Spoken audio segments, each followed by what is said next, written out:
It's like your face is merged with the chickmunks.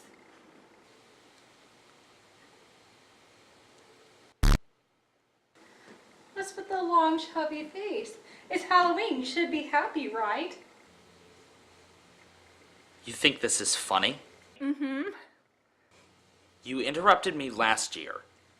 You constantly poked fun at me, constantly interrupted my review, and then proceeded to launch me into a filing cabinet. Slapstick is the best form of humor, director. You nearly broke my nose. Oh, don't be such a featherweight. And now this year, you interrupt me again.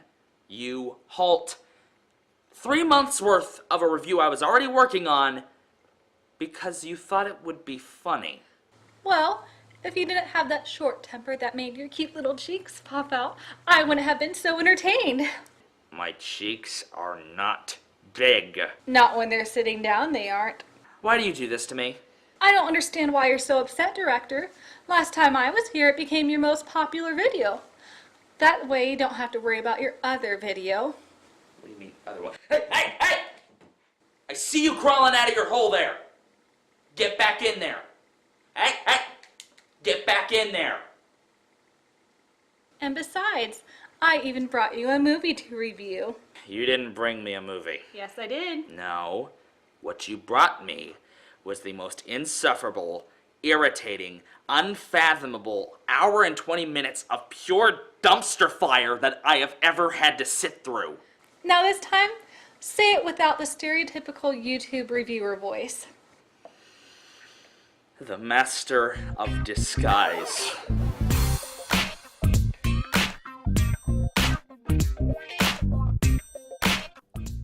In my defense, this wasn't the first idea I had for this Halloween's review. I did have a couple other ideas in mind, but due to certain situations, this is what I'm ultimately left with. This movie is considered so bad that it single-handedly may have ended impersonator and comedian Dana Carvey's entire career. I mean, sure, the guy was fairly decent on SNL.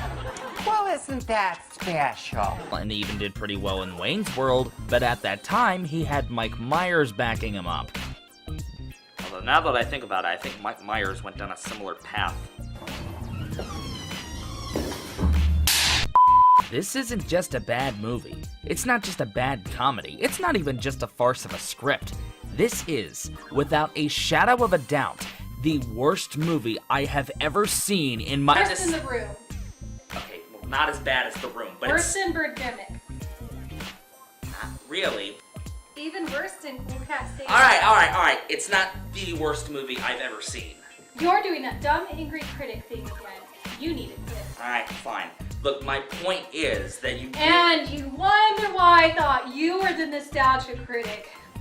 Just look at you. My point is... Now, generally, if I bring up a movie, I'm trying to show to you guys where someone may have potentially gone wrong and what you can do as a future endeavor to try to avoid something like that should you want to make a movie like this. Well, guess what? This is the perfect movie to bring something like that up, because there are so many things fundamentally wrong with this movie that every time I watch it, I get really, really mad. Seriously, the mistakes made in this movie are made by someone who should be a rookie, not someone with a massive budget. And I did have any intention of covering this movie at a certain point anyway. I mean, there's so many things wrong with this movie that when wasn't I going to talk about it? But since the time has apparently arisen that I should probably suffer for my art, now I guess is a better time than ever. It certainly seems like you got your hands full. Yeah, I wonder why. Well, I guess the only way you're going to get through it is to start at the very beginning. Honestly, I'd rather not start at all. Oh, come on. It's the worst comedy in cinema history. And you've got me here to keep you company. Shouldn't be that bad, should it? Ladies and gentlemen, this is the master of disguise. Lotion and sandpaper would be better than this. Well, I'm gonna head out to the witch's whoa, room. Whoa. What are you doing? I'm gonna go powder my nose. Oh, no. You brought this here to me. You get to stick around for it.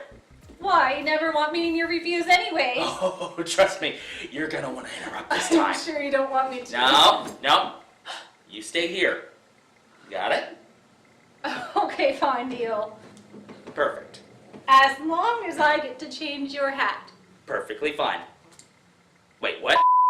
So the movie opens in 1979 in Italy, and holy sh**, is that Bo Derek? I mean, I was expecting celebrity cameos here and there, sure, but Bo Derek? Really?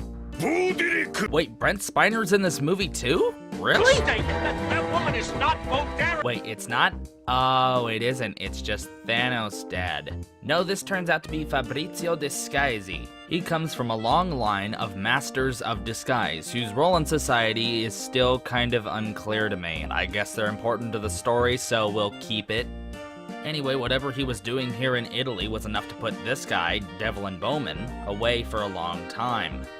Fast forward to America in the present day, which isn't exactly clear, but given that this movie came out in about 2001, 2002, I'm going to safely assume it's about 20 years or so, and we're introduced to our main character, Pistachio Disguisi.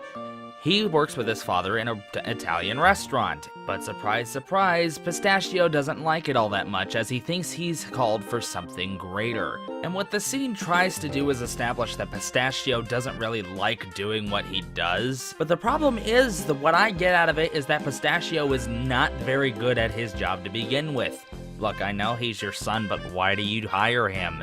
He's clearly not very good for your business if he's constantly spilling your product and getting very upset with your customers. Oh yeah, that's right, this is the scene where he gets really weird because of some guy's dialect. And do me a favor, buddy. Get me some man-sized meatballs. Meatballs. Am I going too fast for you? Fabrizio intervenes, causing a scene in the restaurant, and a lot of people end up leaving. Look, I know you don't necessarily like the guy because he was giving your son some problems, but I'd be more upset that this guy's dialect is completely inconsistent. He switches from Texan to Louisianan for some reason. I don't know why you let that little nutball be a waiter in the first place. Pistachio expresses his disinterest in the job and says he wants to do something better for his time, but the problem is his father is insistent that his place is here with the restaurant. Should've gone to Burger King. Gotta love that post-production product placement dub there. Seriously, who said that? I can't figure it out. I've sat here for 10 minutes trying to figure out which one of them said that. Was it this guy? This woman? This person? I can't figure it out. Which one said it? So in the scene before this, we're introduced to this lady. Pistachio clearly has interest in her, but she has no interest in him, and she has no problem making that clear to him in this scene. After the restaurant scene, we see her again making out with some guy in an alley, and the scene is set up in a way that we're supposed to feel bad for Pistachio, but the thing is, it's already been made clear that she has no interest in him. I feel bad for her more than I do for the main character. Look, Pistachios, the silly voices, the making faces, it was fun for like 1 second, okay? That's it right there. That was the point I was gonna make with this whole review. It's been made for me. My job is done. No, I'm out. no, it's not. No, I have to stay here. No, I'm done. The point's been made. So the next scene has Fabrizio taking out the trash when a car comes by and kidnaps him and Pistachio's mother. Pistachio sees all this from the— Wait a second! When did you get on the roof? You weren't there before. There was no scene showing you go up there. Did you skip a scene? Did you teleport? Well, unfortunately, neither of those explanations are helpful because in the very next scene, Pistachio has no idea what happened, even though he was in a clear position to see exactly what happened. Are those glasses just for show? The filmmakers went out of their way to show Pistachio in this position so they would have an explanation for him to be panicked, and yet in the next scene, they have immediately contradicted this previous shot as if it never happened. For those of you who are still trying to figure out why I chose this movie to review, this right here is why. This and numerous situations in the movie where there are contradictions in editing, writing, and acting. There are things that are brought up to aid the plot only to be juxtaposed in its existence later on. And this is the first of many instances of this happening. When I say this movie makes me really mad every time I watch it, I mean this movie makes me mad. These are errors that only a rookie should be making. So Pistachio has no idea what to do. I don't know what to do. I don't know. And his grandfather decides to show up to try to help him out and figure out what's going on. He explains to Pistachio that his father is not just a restaurant owner, but also a master of disguise, one of many from different generations, all the way back to the American Revolution, I guess? Wait, would that make, like, Bowman a descendant of all the thieves they've been fighting against over the generations? Is this like some weird precursor to Assassin's Creed? Oh my god, that actually makes sense. The Pistachio's grandfather explains that only he can rescue his father and mother and set things right. It's said so because of this weird pop-up book that's passed down from generation to generation that conveniently has all the answers. It also says that Pistachio has to do this without any direct help from the grandfather. So I guess showing up, explaining that his entire past was a lie, explaining what he's supposed to do, telling him how to do stuff, giving him basic disguise training, helping him find an assistant, and overall giving him answers to questions he might have. None of that is direct help. No, it's a kid's movie. Don't think about the plot too much. Don't think about the small details. It's just a kid's movie. Who cares if it's not accurate? Ugh. So Pistachio's grandfather demonstrates the capabilities of using disguises by transforming into a maid. First the disguise goes pretty well, but then he reveals himself with his voice superimposed over the maid's voice. It's me, you idiot! Now that alone isn't that bad joke, but adding his voice in post-production doesn't really help that. Wouldn't it have made more sense to have the maid continue talking but have the words be something his grandfather would say? How funny would it be to have the maid constantly berating him, but it's really his grandfather the whole time, but it's her voice? That just carries more weight than having his voice superimposed over this woman. I'm going to be a master of disguise. I'm going to be a master of disguise. I'm going to be a master of disguise. Oh my god, shut up! Pistachio's grandfather decides to train him to become a master of disguise. We get a montage of different things of how he's learning, and there's one particular bit I did find kind of interesting. There's one particular instance where he's reading a book that's called Master of Disguise for Dummies. This is very obviously a product placement for the Such and Such for Dummies series, but the thing is, they actually went out of their way to make a detailed copy of a cover that a book like this would actually have. But it also introduces a bit of a continuity error. Isn't this like a family secret that only they're supposed to know about? Isn't this like a third-party source that's making this book for them? Doesn't that defeat the purpose of it being a family secret? So Pistachio nears the end of his training. His grandfather teaches him about the concept of Energico. When tapping into this weird force-like substance, it allows the Master of Disguise to turn into anyone they want so long as they chant the mantra, become another person. Pistachio tries this and... The question is not who I am, the question is who are you? I know who I am. I am Prince Lalijama from the Ringy-Dingy Heights near Bombay, Calcutta. We're telling India. Yeah, this scene didn't age too well. Meanwhile, Bowman explains his master plan to Fabrizio. Bowman wants to tap into the powers of the mastery over disguise to steal the most greatest treasures over the entire world. Refusing to comply will involve his wife being put in very grave danger.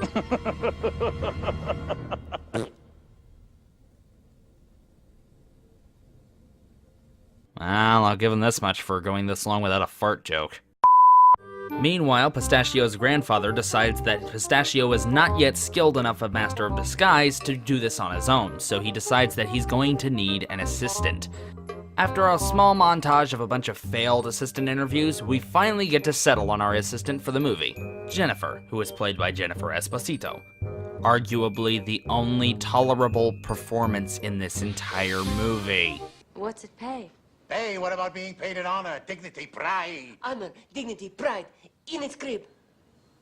Actually, I need cash. This cat has claws. Me like it. Me like it too. But this cat's got no mama caboose.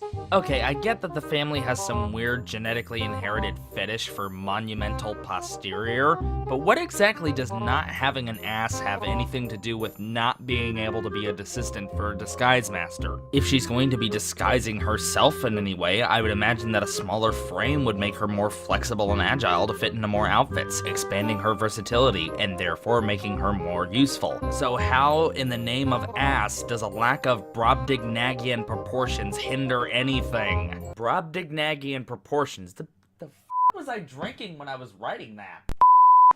I never should have agreed to this. So Pistachio's grandfather gives him the holy MacGuffin of "this'll totally be important later, guys, I'm telling ya," and he sets off on his own for some unknown reason. They decide to sift through the trash of the restaurant to try to find any clues as to who might have kidnapped Pistachio's family. They find a cigar that comes from a turtle club, and they decide to go to this turtle club to try to find answers as to whom that cigar might have belonged to. But this has got to incorporate some kind of disguise somehow, so this leads to, oh my god, it's this scene. Are you a member of the Turtle Club? Well, not exactly. Not exactly, but am I not turtly enough for the Turtle Club? Okay, my parents joked about this constantly when I was younger. Like, they constantly reference this scene over and over again. So, I'm thinking this has to be the funniest part of whatever movie they're talking about. And to find out that it came from this movie in particular, yeah, I was a bit pissed off. And it's not that the scene isn't funny, it's not just that. It's not just the fact that it's not even funny the first time. It's the fact that they keep going over and over and over, repeating even the same series of lines twice in the same instance. He's fine. He's fine, Turtle. Oh, he's fine. I'm fine, Turtle. And it's not like this is the first instance in this movie that this has happened, because this is one of the fundamental things wrong with this movie that I wanted to talk about. This movie has a bad habit of repeating the same joke over and over and over and over and over again. It's not bad enough that the jokes themselves aren't that great. It's that even if they were, they would have been run into the ground long after that point because they keep telling it over and over again. The whole movie does this. Because the best thing you could possibly do with the joke is tell it over and over and over. Because repetition is hilarious.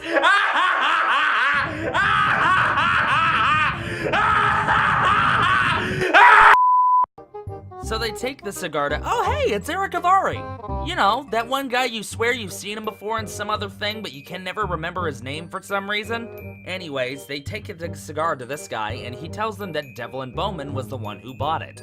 This leads them to try to find more information on him, which ends up leading them to a big celebration at a mansion that Bowman owns, which leads to even more disguises, such as getting invited to the party with this weird old lady disguise. We're never going to make babies. Which leads to the actual party, which leads to this really bad Scarface impression. You got a little wiener and some tiny nuts. Sorry. Oh, I could tell just by looking at you. You had a little wiener and some tiny nuts.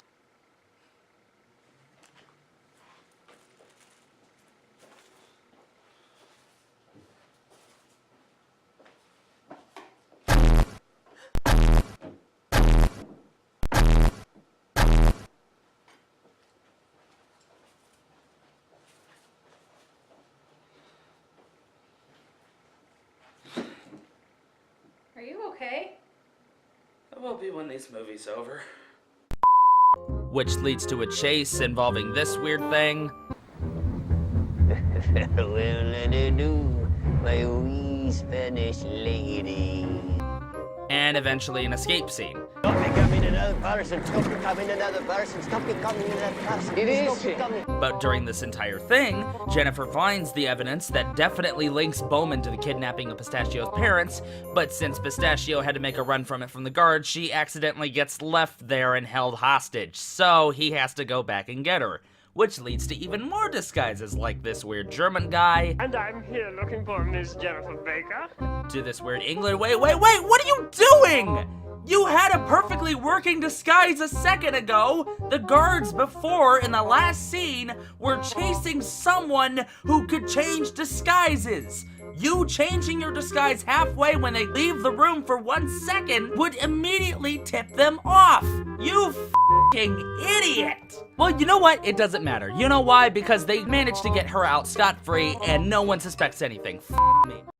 So Pistachio and Jennifer go to a diner back in town to go over the findings that they had, and oh look, how convenient, it's Jennifer's husband. Oh and look, she's with that chick from earlier. Oh dear, how troubling these people are, how selfless and loyal these makes their protagonists look. F you. Anyways, Pistachio slaps the shit out of him. How do you do? Jennifer and Pistachio go back to their apartments and confess that they have feelings for each other, and they go about their separate ways. But oh, big plot twist, she gets kidnapped. So Pistachio decides that he's all out of ideas and decides to use that holy MacGuffin of this is totally going to be important later, guys, trust me. I'm a pre-recorded hologram. What is your question? Wait, you're a pre-recorded hologram? Why are you indirectly providing direct help? I thought you couldn't do that. But then this kid comes out of nowhere. You're probably wondering why I haven't mentioned him up to this point. Well, mainly because he's popped up every now and again, and he's supposed to be Jennifer's kid, but he's had absolutely no bearing on the plot. He's purely there to make Pistachio look more like a father figure and a good person. But in doing so, it just makes him look more weird, and just gives him an excuse to bring up Mike Myers references. Why don't you get away from me, donkey? What you talk about get away from you? I'm making waffles. Yes, bring up those other movies that we'd rather be watching right now. The kid tells Pistachio that his mother's been kidnapped and even gives him the idea of how to come in. I bet you're wondering how that orb contributes to this whole thing. It doesn't. The kid just juxtaposed its entire existence in this entire scene. Why? Why did you introduce this thing to be the answerer of all knowledge, the deus ex machina of the plot, when you are immediately going to juxtapose its existence the moment you bring it into play? Why did you do this? So Pistachio hatches a one-man espionage mission, really going Metal Gear on us, to rescue Jennifer and his family and stop Bowman from escaping with all the treasures he's captured. Meanwhile, Bowman explains what he plans to do with Fabrizio now that he's done with him. I'm going to crazy glue this to Fabrizio's head. Then tomorrow, I'm going to push him over a cliff. Wait, what? Why? There are still a whole bunch of treasures that you haven't gotten yet. You've only covered, like, America alone. There's, like, a plethora of other treasures around the world that you could still get a hold of. Why are you trying to get rid of Fabrizio, though, so soon? Come on, look how easy it was when these other scenes. It should be easier everywhere else, right? Or are you certain that everywhere else in the world isn't going to be as stupid as America? Is this an unintentional subtext? Or were all the pieces of Eden you needed to find right here in America? Maybe this really is Assassin's Creed. So Pistachio infiltrates the facility, manages to find his way to Bowman, and Bowman unleashes a group of ninjas? Okay. But the ninjas don't work because Pistachio just slaps them to death.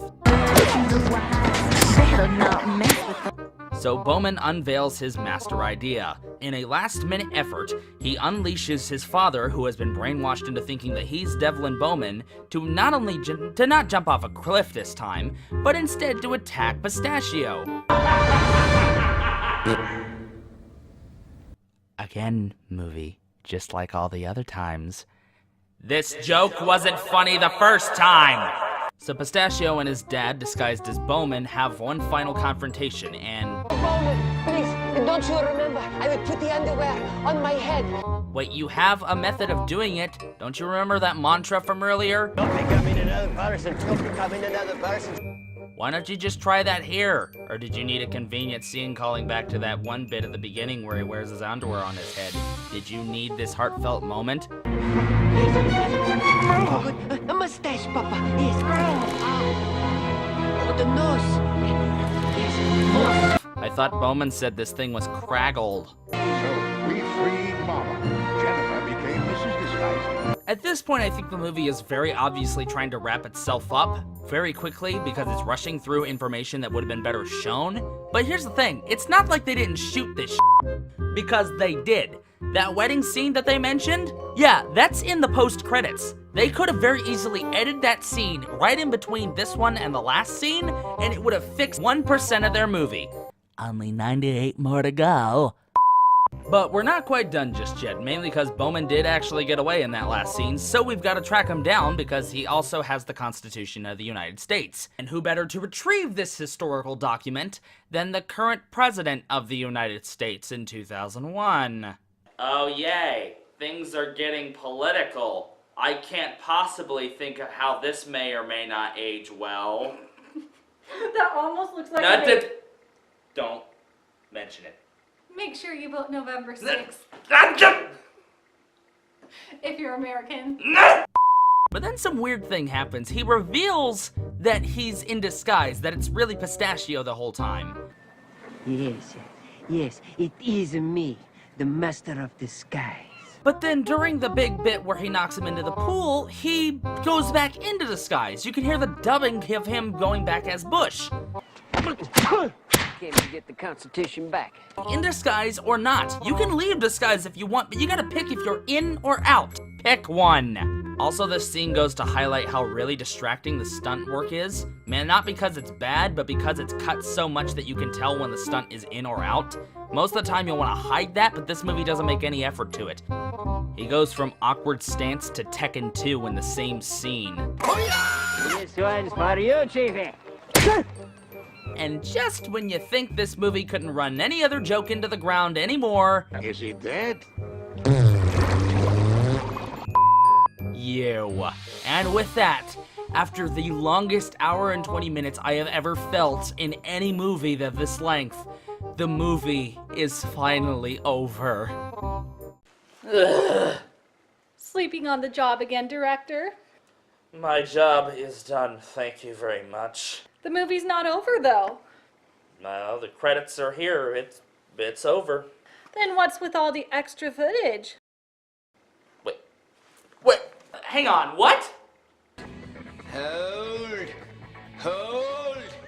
Why is all this in the end credits? Toys, yes, of course, toys. Who the f*** are these disguises? They weren't in the movie. Deleted scenes, maybe. These are DVD extras. They're not post-credit material. Maybe they thought it would be funny. If it was funny, then why'd they cut it out of the movie?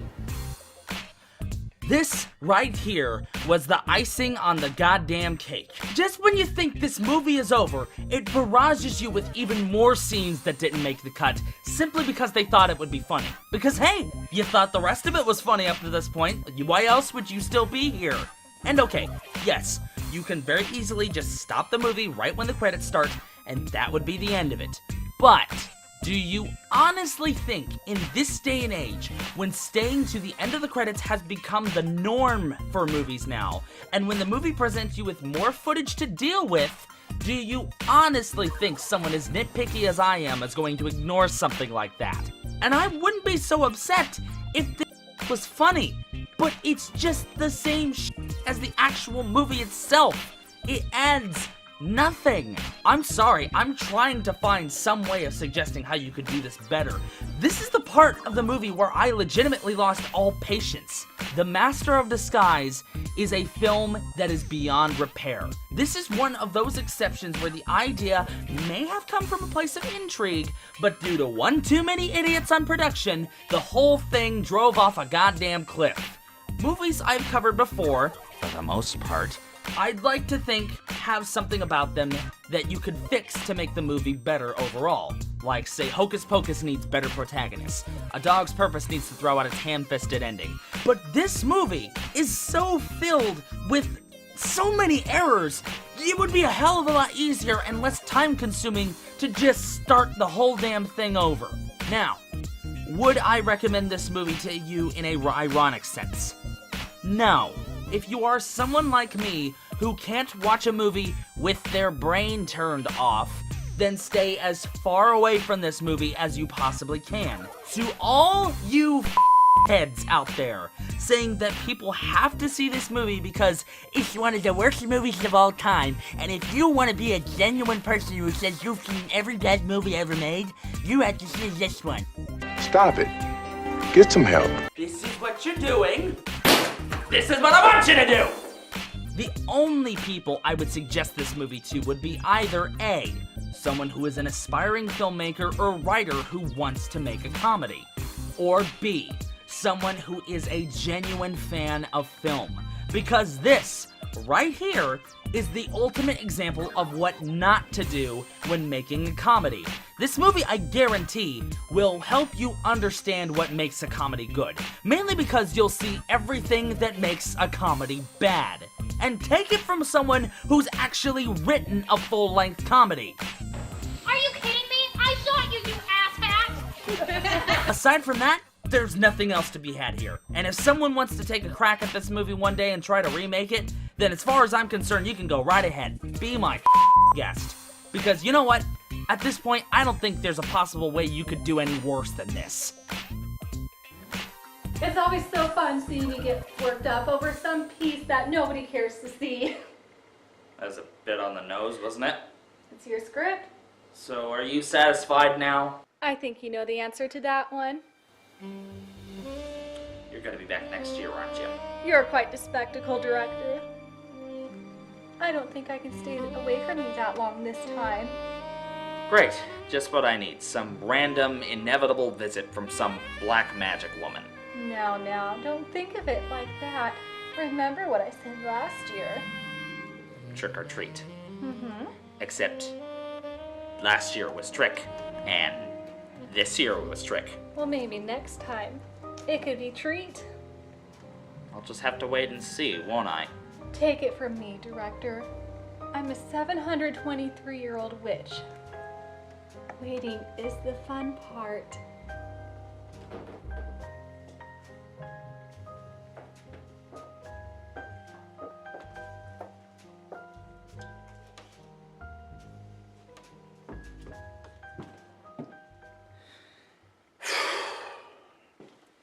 Did you seriously give me the same blocking as last year?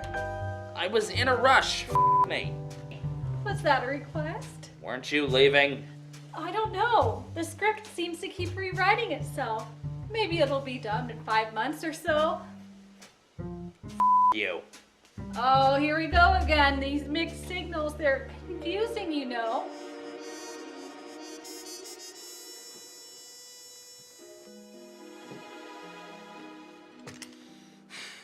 I'm the Dogmatic director. I don't get paid enough for this shit.